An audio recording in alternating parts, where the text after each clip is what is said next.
അള്ളാഹുവിനെ സാക്ഷി നിർത്തിയിട്ട് നിങ്ങളോടൊരു കാര്യം ഞാൻ പറയുകയാണ്. മക്കളവർക്ക് പരിഗണന കൊടുക്കണം. വീട് വെക്കുമ്പോ എന്റെ വീടിന്റെ ഒരു ഭാഗത്തും മാക്ക് സ്ഥലം കൊടുക്കണം. വീട്ടിന്റെ വേലക്കാരിക്ക് കൊടുക്കുന്ന പോലെയല്ല, വേലക്കാരന് കൊടുക്കുന്ന പോലെയല്ല. അള്ളാഹുവേ, കലീമുല്ലാഹി മൂസാ നബി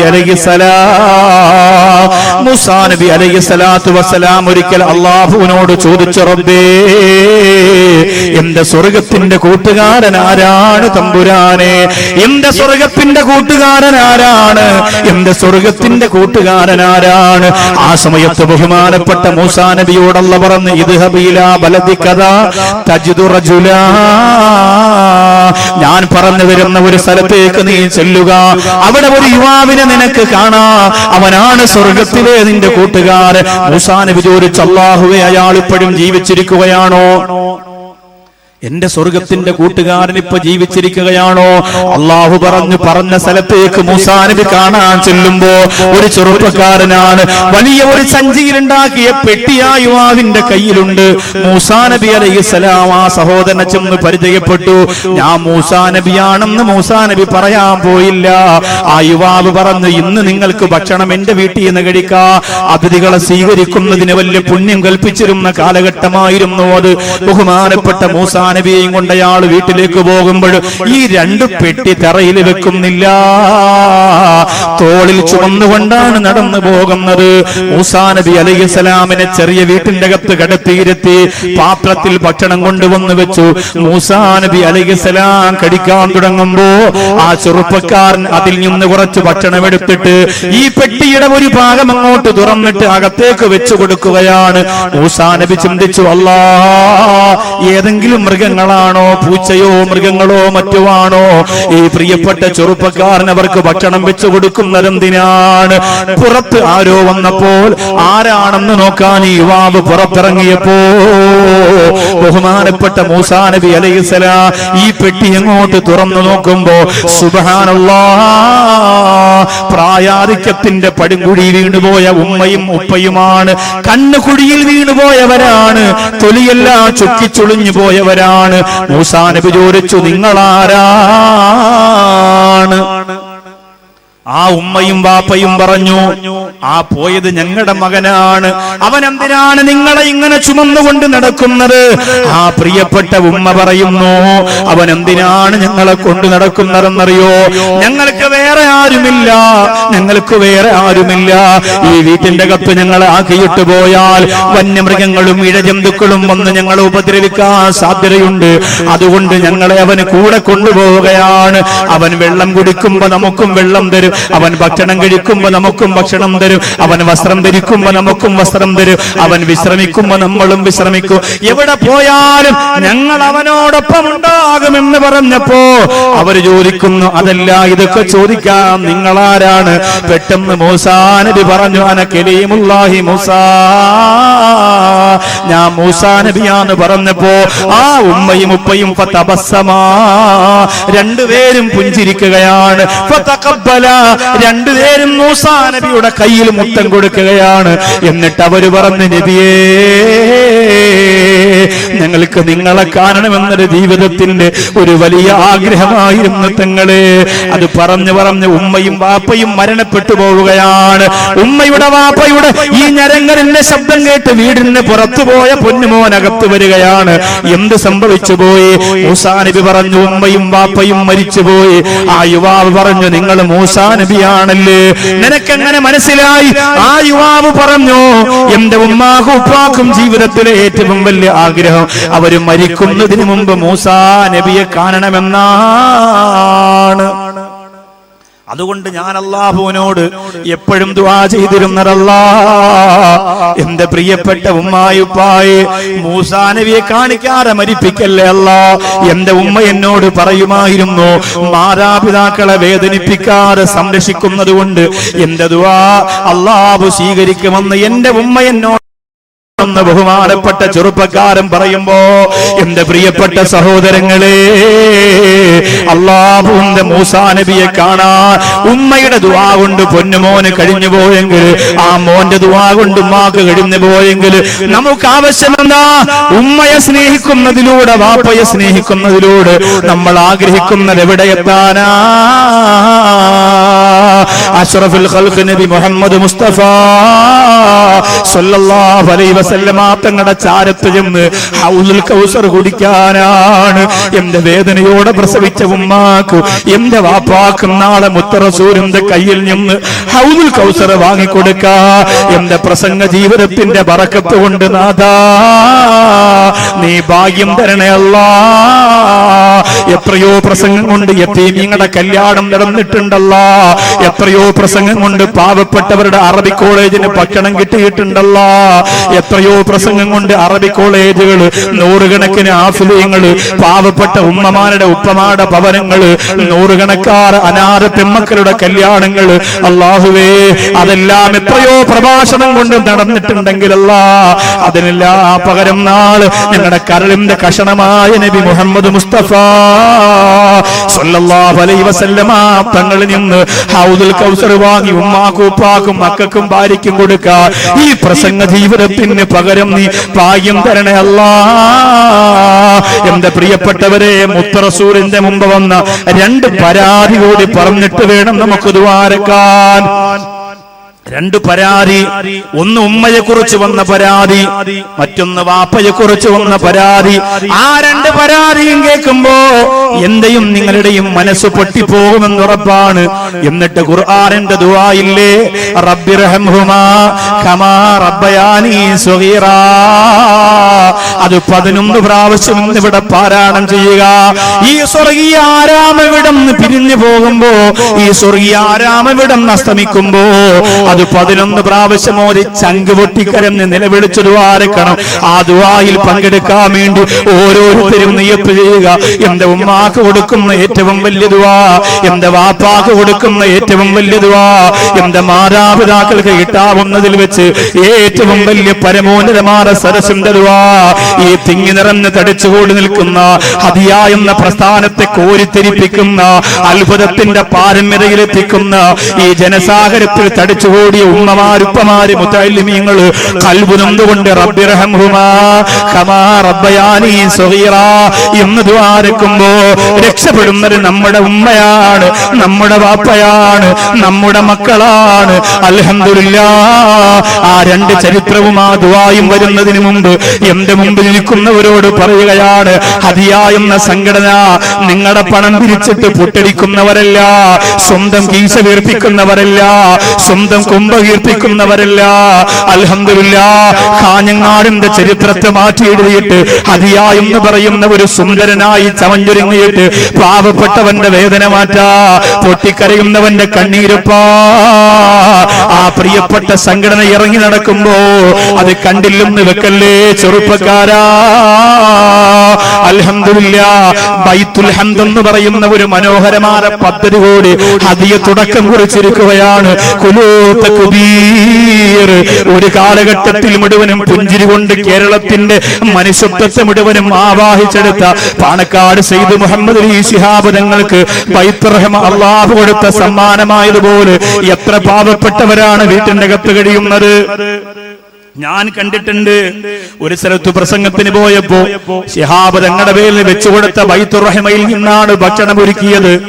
ആ വീട്ടിന്റെ അകത്തുനിന്ന് ഭക്ഷണം കഴിച്ചിട്ട് ഇറങ്ങുമ്പോൾ അവിടുത്തെ പ്രിയപ്പെട്ട ഉമ്മയുടെ മകൻ വന്ന് പറഞ്ഞത്, ഞാൻ യതീമാണ് ഉസ്താദേ, എനിക്ക് വാപ്പയില്ല.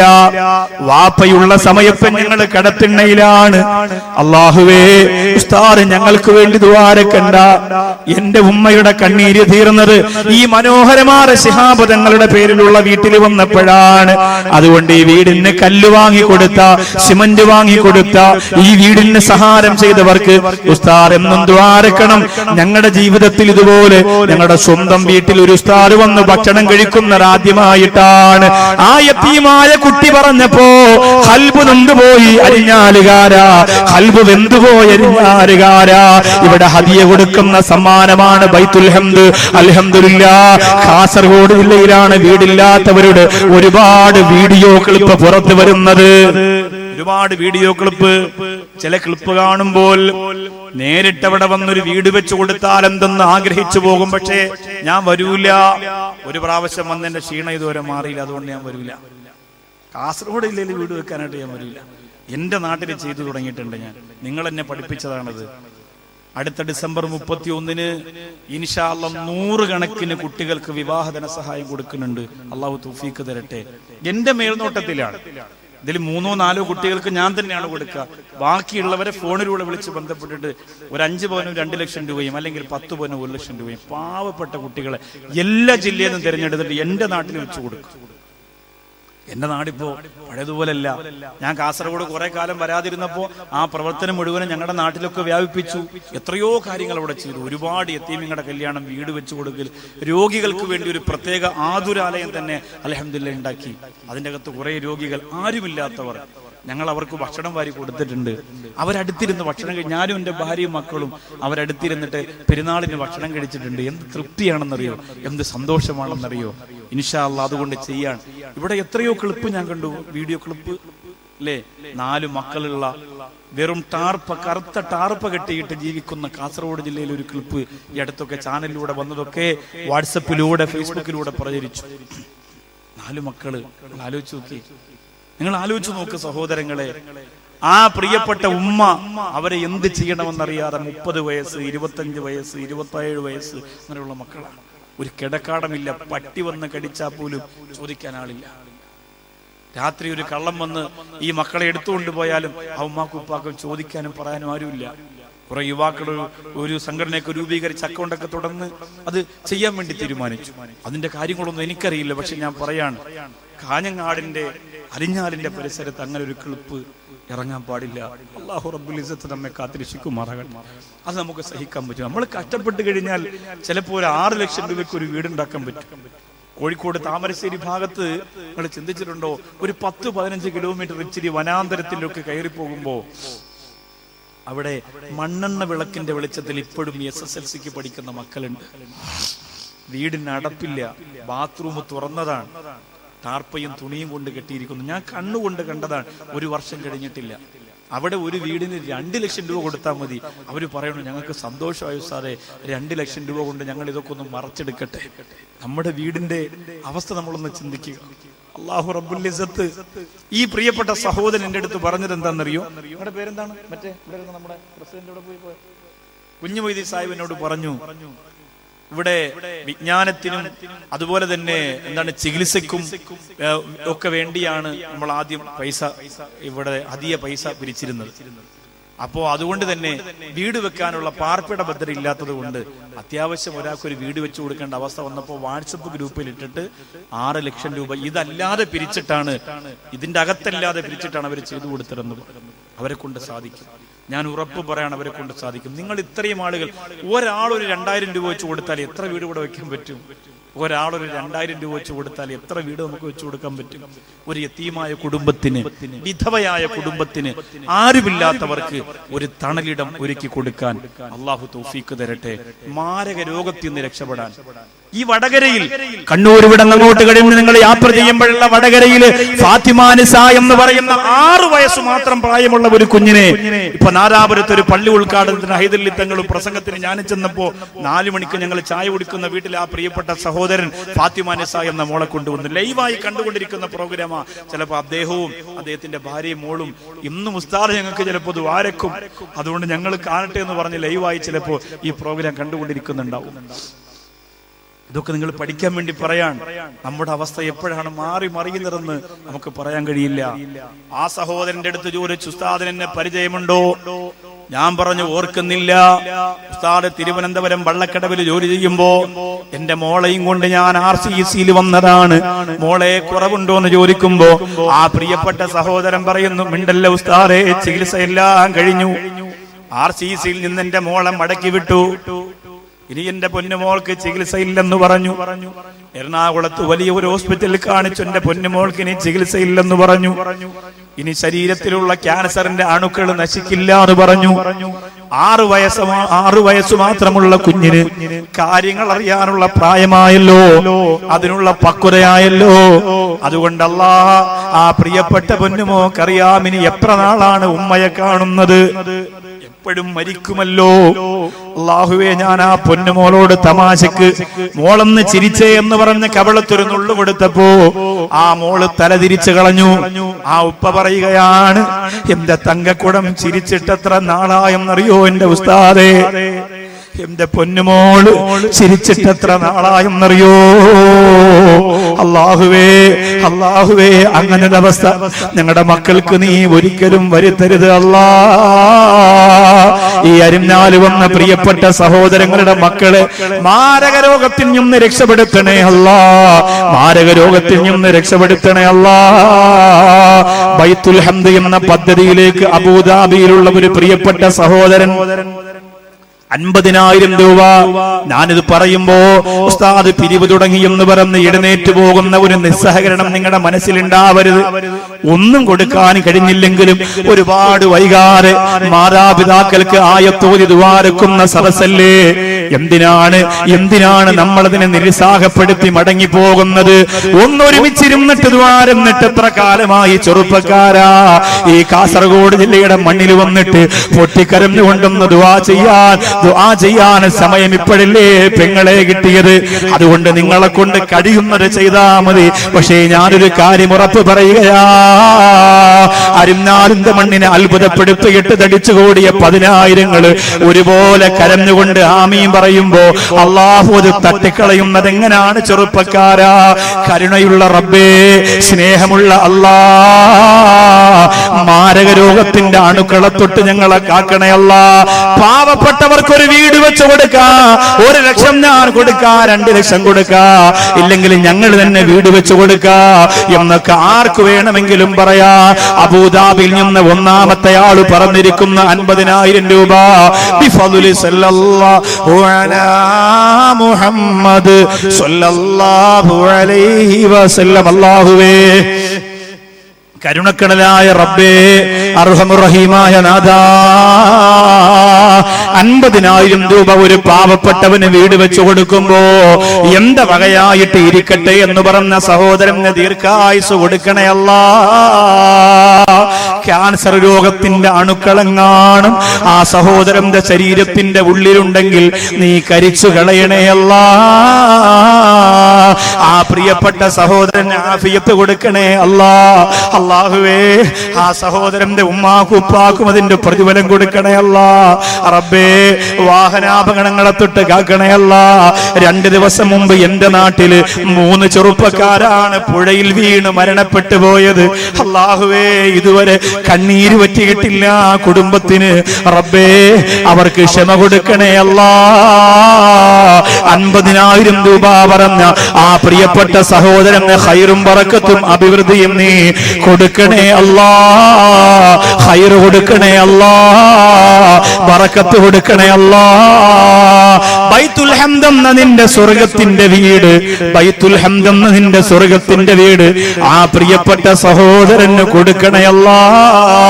ആരുമില്ലാത്ത ഖബറിന്റെ അകത്ത് ഭയാനകത നിറഞ്ഞു തുളുമ്പുമ്പോ, പാമ്പുകൾ വന്ന് കൊത്തിവലിക്കുമ്പോ, വാരിയല്ലുകൾ കോർത്തു പോകുന്ന വിധത്തിൽ ഖബറിഞ്ഞിരിക്കുമ്പോ, അല്ലാഹുവേ, ഈ പ്രിയപ്പെട്ട സഹോദരന് ഈ സ്വതക്കയുടെ ബറക്കത്ത് കൊണ്ട് രക്ഷ കൊടുക്കണേ അല്ലാ.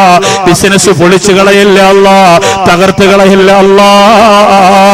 ആ ഭവന പദ്ധതിക്ക് വേണ്ടി രണ്ടാമതൊരാള് ഉസ്താദേ ഞാനും കൊടുത്തുകൊള്ളാം ഒരു 50,000 രൂപ ഉസ്താദ് കരഞ്ഞുകൊണ്ടൊന്ന് ദുആരക്കണേ.